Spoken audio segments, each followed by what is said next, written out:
Bienvenue sur Dr Habib TV qui est ma chaîne. Je suis Habib Moussa, médecin et en cours de spécialisation en hématologie clinique à Dakar.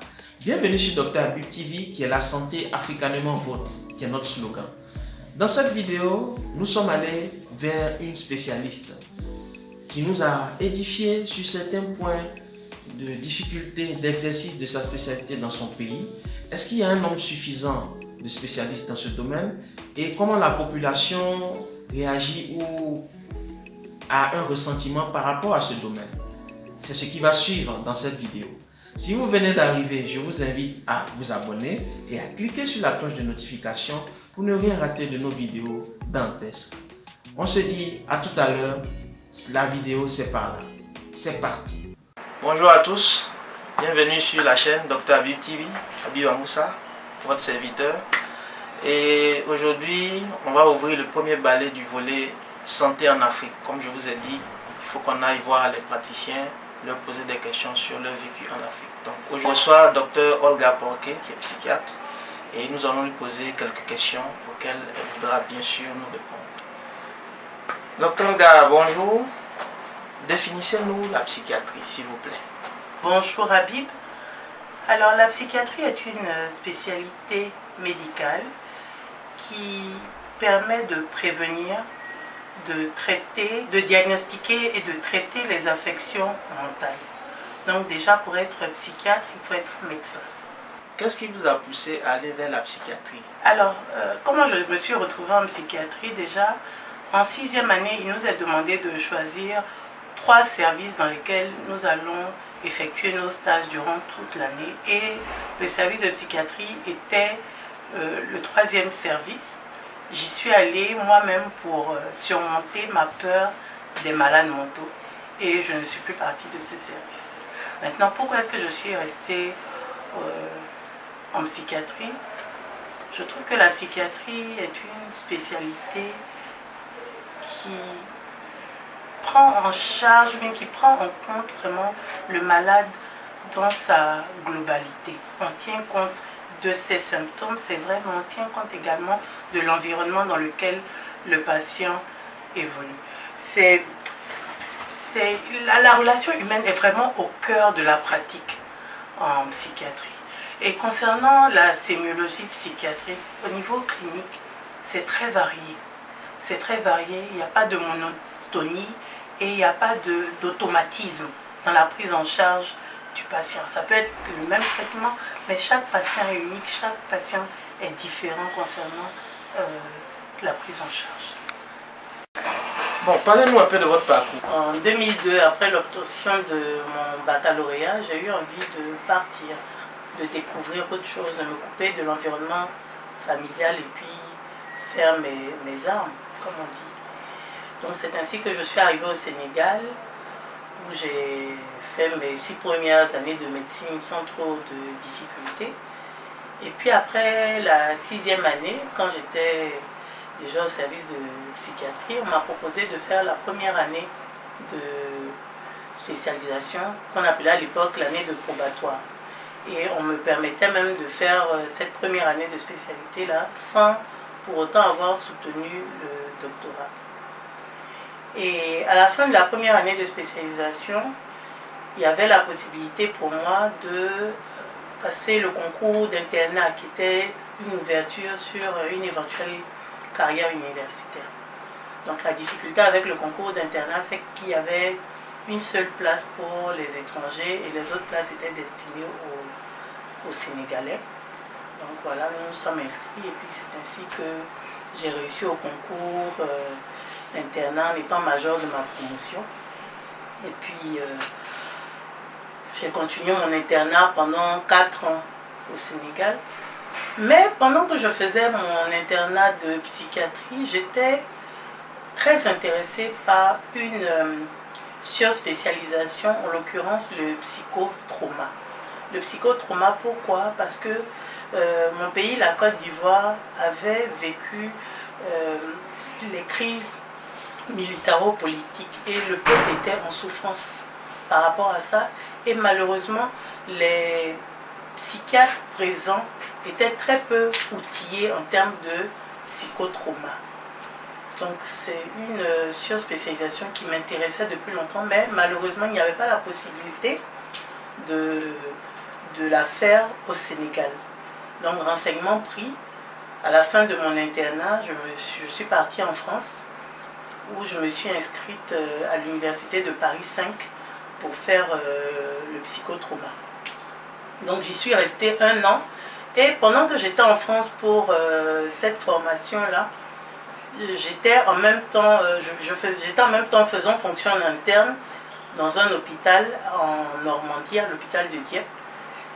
Et c'était une belle expérience parce que ça m'a permis de comparer ce qui se faisait là-bas en termes de prise en charge à ce que moi j'avais appris en Afrique.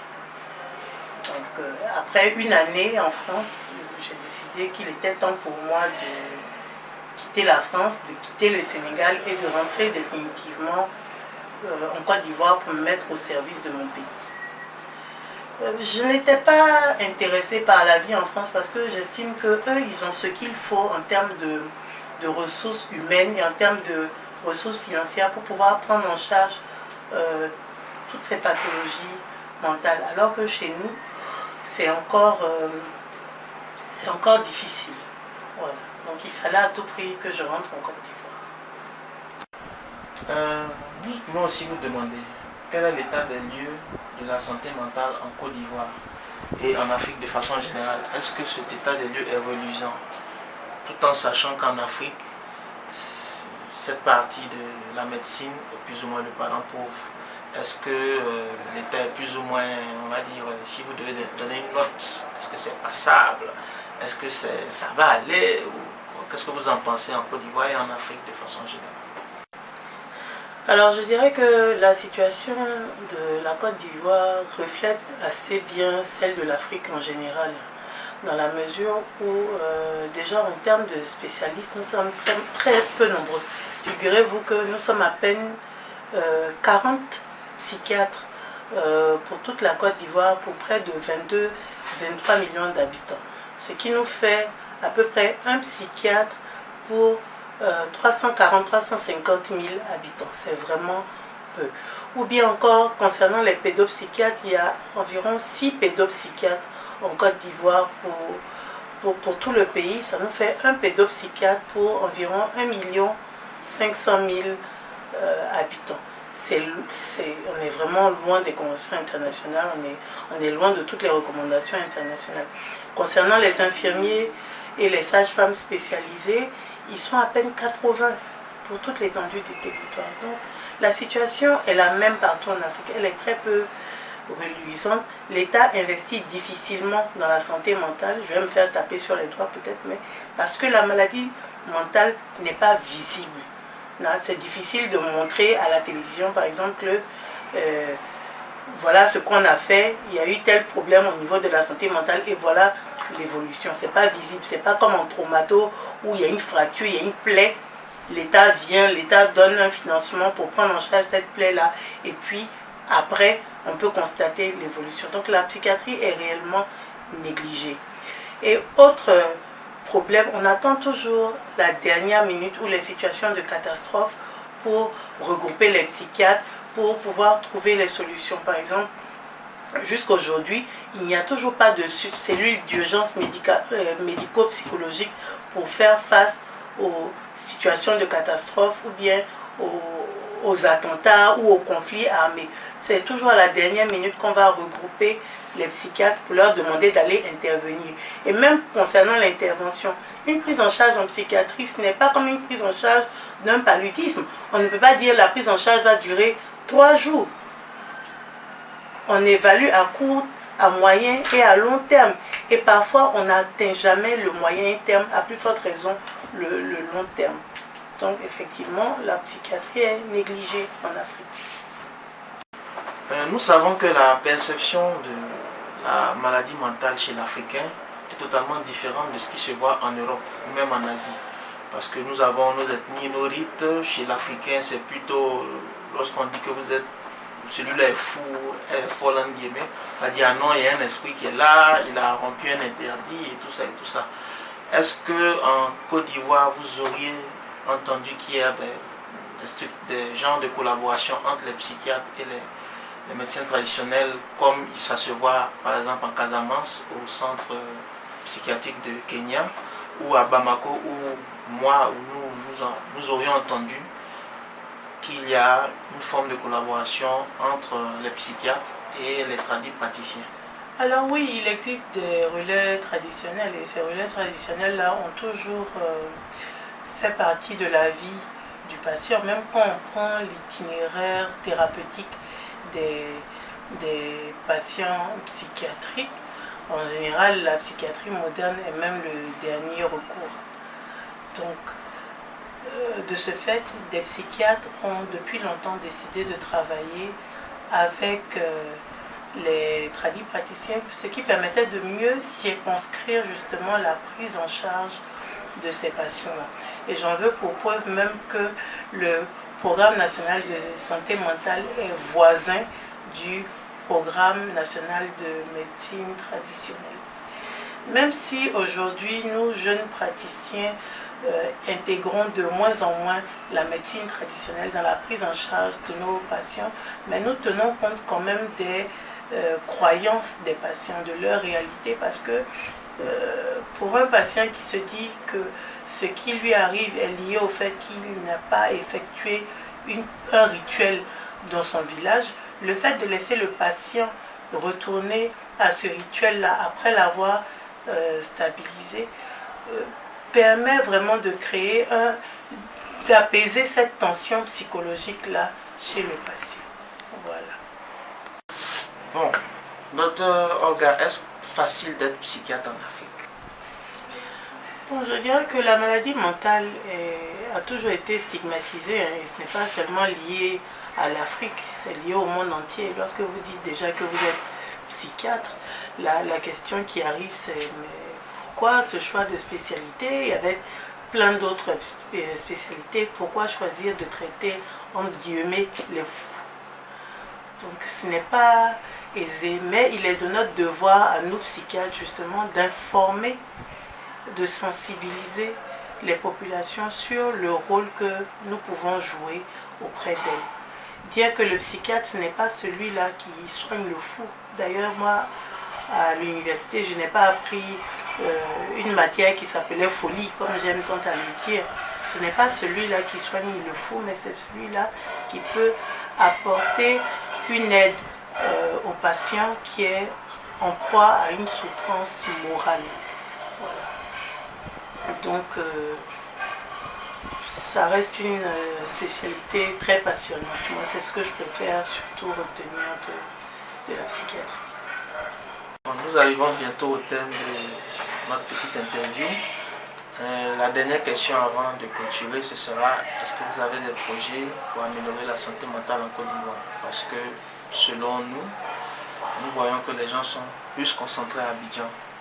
Est-ce que vous avez des projets dans ce sens, peut-être pour Abidjan, peut-être pour ailleurs, Kologoma, etc. Est-ce que vous avez des projets pour améliorer la santé mentale en Côte d'Ivoire?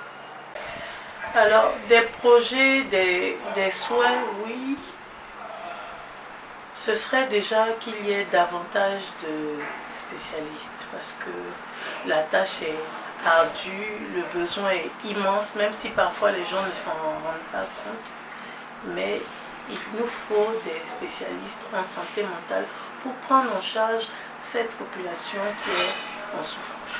Regardez déjà toutes les crises que la Côte d'Ivoire a traversées. C'est vrai, les populations aujourd'hui se réfugient dans la religion, se réfugient dans autre chose, mais au fond, quand vous regardez, mon peuple est devenu agressif, mon peuple souffre.